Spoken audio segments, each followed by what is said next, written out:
upon a time, in a faraway village by a great river, there lived two brothers named Antek and Jonek. Jonek was a kind-hearted and patient man, always eager to help others, and it was with gratitude that he took over the running of his parents' farm once they had become too old to care for the animals. Jonek was a successful farmer and soon married a beautiful woman who was as gentle and hardworking as he. Antek helped his brother at the beginning, but he soon tired of farming and moved on from one job to another, first becoming a carpenter's apprentice, then a baker's assistant, and then a blacksmith's assistant.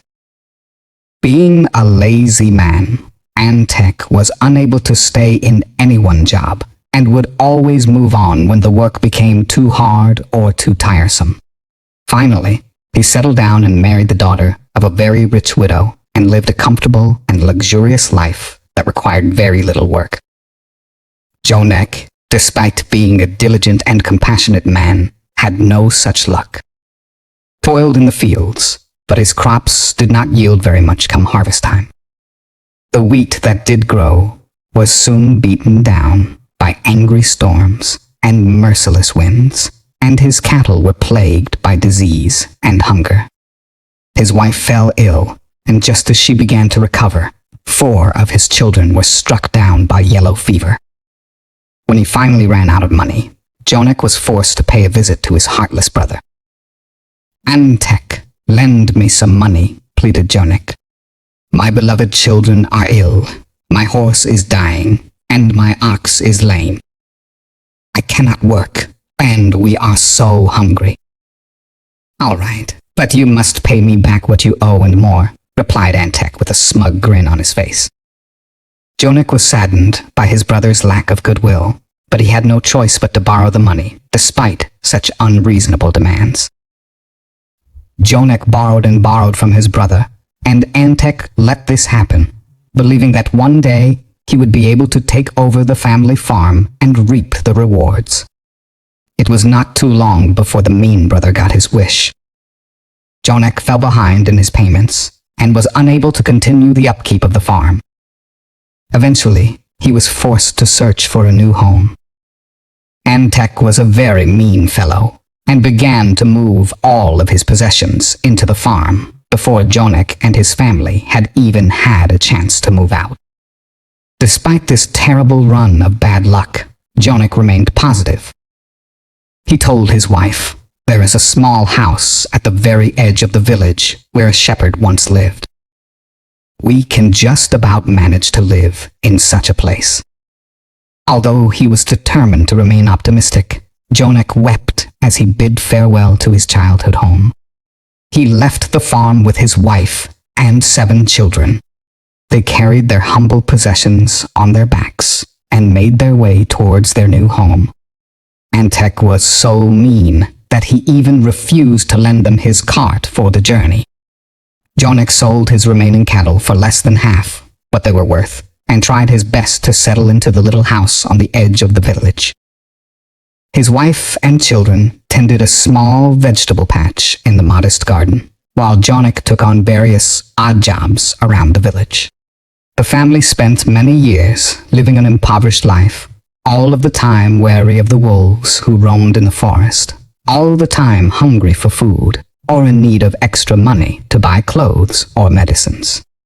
During those hard years, Antek, the mean-hearted brother, became the wealthiest man in the county, but never once did he offer to help his poor brother. One day, as Antek was hosting a lavish wedding for his eldest daughter, Jonek decided to visit the church to pray for help. In the church, he saw his brother and his family all sitting in the front row, all dressed in extravagant silks and furs and smooth leather boots, while poor Jonek remained at the back of the church, a cold and hungry figure hiding in the shadows. Once the ceremony had come to an end, Jonek followed the wedding procession towards his old family home. He stayed in the background, where he would not be seen, tears filling his eyes, overcome with grief at all he had lost. When he reached the farmhouse, he stood hunched in the doorway and pleaded with his brother. "Brother," he whispered, "God be with you. I am famished. My wife and children are starving. Take a moment from your festivities to help us, please." Upon seeing his poor brother, Antek growled. And with that, he grabbed a bone with barely a few scraps of meat on it and thrust the feeble offering into his brother's hand. Jonek was overcome with despair and anger at how his own brother could treat him so callously. He took the bone and ran from the farm into the cold, dark night. It was not too long before Jonek found himself on the bank of the river. A strange voice inside his head whispered, "Jump in, jump in. The water is deep. You can finish this."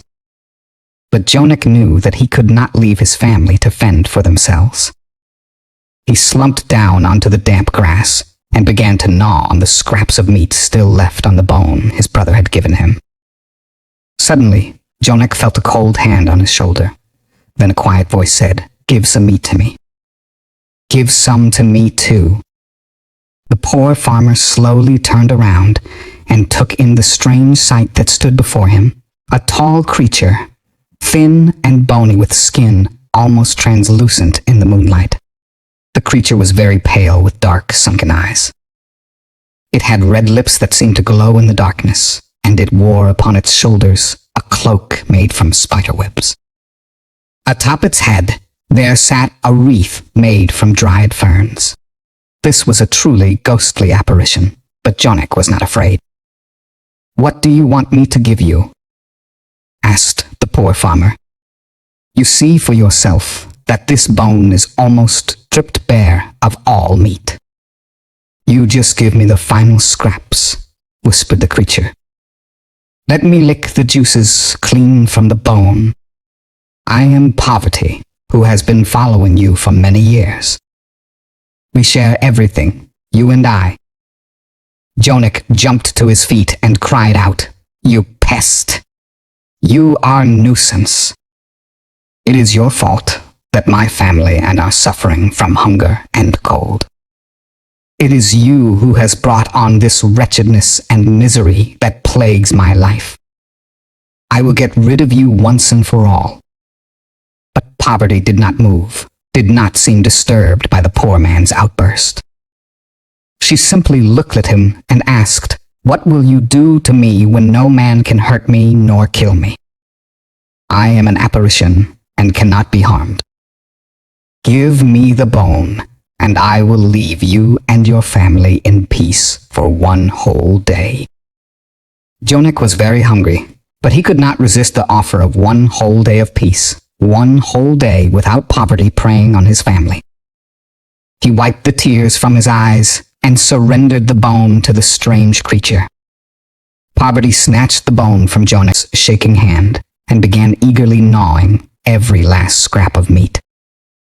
Seeing the small hole at the rounded end of the bone, she placed a skeletal hand inside, then another. Then, like a ghostly snake, she slid inside the bone so that she could better suck all the juicy marrow hidden in the hollow. Jonek suddenly had an idea. He found a short twig in the grass at his feet and jammed the twig into the hole, trapping Poverty inside the bone. Then he threw the bone out across the river and watched it splash into the water and sink beneath the murky surface. As soon as the bone disappeared from sight, Jonek felt peace in his heart, as if a great weight had been lifted off for the first time in many years. Jonek turned away from the river and cast the apparition from his mind forever. He began to whistle a happy tune, and, for the first time that he could remember, he began to feel optimistic about the future. On his way home, he passed by the village inn and was greeted by old friends and neighbors. They invited him inside to share a drink. They began to reminisce about old times, and many of the villagers gathered that night recalled Jonek's hard-working nature and his kindness towards others. They began to ask him if he might help them around their farms or businesses, as they all remembered that Jonek was very skilled and very diligent in his work. The eldest of the group brought out a stack of gold coins, giving Jonek 200 pieces of gold with which to buy a horse and provide for his family. Jonik gratefully accepted, vowing to repay the gold as soon as he was able, and immediately returned home to his wife. By the time Jonik arrived at his little house on the edge of the village, the sun was rising across the fields. He found his wife and children in the garden waiting for him, all of them smiling and joyful. "The people of the village came to visit us while you were away, and they gave us a cart full of flour and wheat and barley and beans," exclaimed his wife. "There is also meat and warm clothes for the children." Jonik was overcome with joy and dropped to his knees and said a prayer of gratitude. Finally, he thought, "The curse of poverty has been lifted from my family so that we might once more live in peace and happiness." From that day forward, Jonik's luck grew from strength to strength. He built a new house for his family and bought a small farm in Anonymity. He also bought 2 horses, some cows, and even an ox. He busied himself in the forest, cutting wood and selling the timber to villagers all across the county. Soon he became so busy that he was able to hire a young farmhand, and he watched with a happy heart as his family grew strong and healthy. Everybody in the village was pleased for Jonik and his family, everybody except for Antek, who grew jealous and resentful of his brother's good fortune. One day, Antek invited his brother back to their childhood farm for some hot mead. Jonik, forever willing to forgive his brother's mean ways, accepted the invitation in the hope that they might once more become friends. The brothers sat and drank in front of the fire whilst talking over old times. But it did not take very long for Antek's mood to darken. He could not stand to see his brother so happy and contented, and he insisted on knowing how Jonik had turned his bad fortune into good. He accused his brother of many foul deeds. "Surely you stole the money," he said. "Or perhaps you visited a neighboring village and took food and cattle during the night." Jonik was hurt that Antek should think he had gained good fortune by dishonest means, so he decided to confide in his brother and told him all about how poverty had haunted his family for many years. And how, he had tricked poverty by trapping her inside the bone and casting her into the river during the night. This news was exactly what the treacherous brother had been waiting for. After bidding Jonik farewell, he waited until nightfall and then ran down to the river as fast as his legs would carry him. Once there, he jumped into the river and dived down into the murky waters in search of the bone. Eventually, his hands landed upon the bone, which had settled among the tall weeds in the riverbed. Antek swam to the surface and climbed out onto the riverbank and hastily pulled the twig from the hole in the end of the bone. There was a whooshing sound and a very bright light which made Antek drop the bone in fright. Poverty appeared before him and swept him up into her arms, singing at the top of her voice, "Oh, my savior, you have freed me. Now it is you who I will faithfully accompany until the day that you die." Antek grew uneasy. "Not me," he cried. "It is my brother who you must haunt." "No, my friend," hissed Poverty. "You have set me free, so it is you who will now have poverty until the end of your days." It was only then that Antek truly realized his terrible mistake. The mean-hearted brother ran from the river, but when he approached his home, he found that a fire had taken hold of the roof and his cattle were running free across the fields. His wife ran towards him in distress. She told him how wolves had also attacked the sheep and how the horses were missing from the barn. "What are we to do?" she cried. "How could such bad luck have befallen us in a single night?" Antek fell to his knees, overcome with sadness and guilt at what he had done. And he was also afraid. He was afraid because he knew that his bad luck had only just begun. As the weeks and months passed, Antek and his family suffered a great deal from hunger and misfortune. Jonik tried to help his brother, but no matter what he did, it seemed that disaster was fated to befall Antek and his family. Soon, Antek grew very ill, and there was nothing that anybody could do to help. Every good deed ended in failure, and every attempt to help ended in misery. Only Antek knew the reason why. Poverty will not take away fool my death, thought the mean brother. It seems I must pay for my misdeeds, after all. Sometime later, on a quiet winter's night, Antek passed away in his sleep. And it was only then that poverty released the family of the curse, so that they might start a new life in peace. As for Jonik and his family, they lived a long and fruitful life. Jonik grew to be an old man, and the loving couple became grandparents many times over.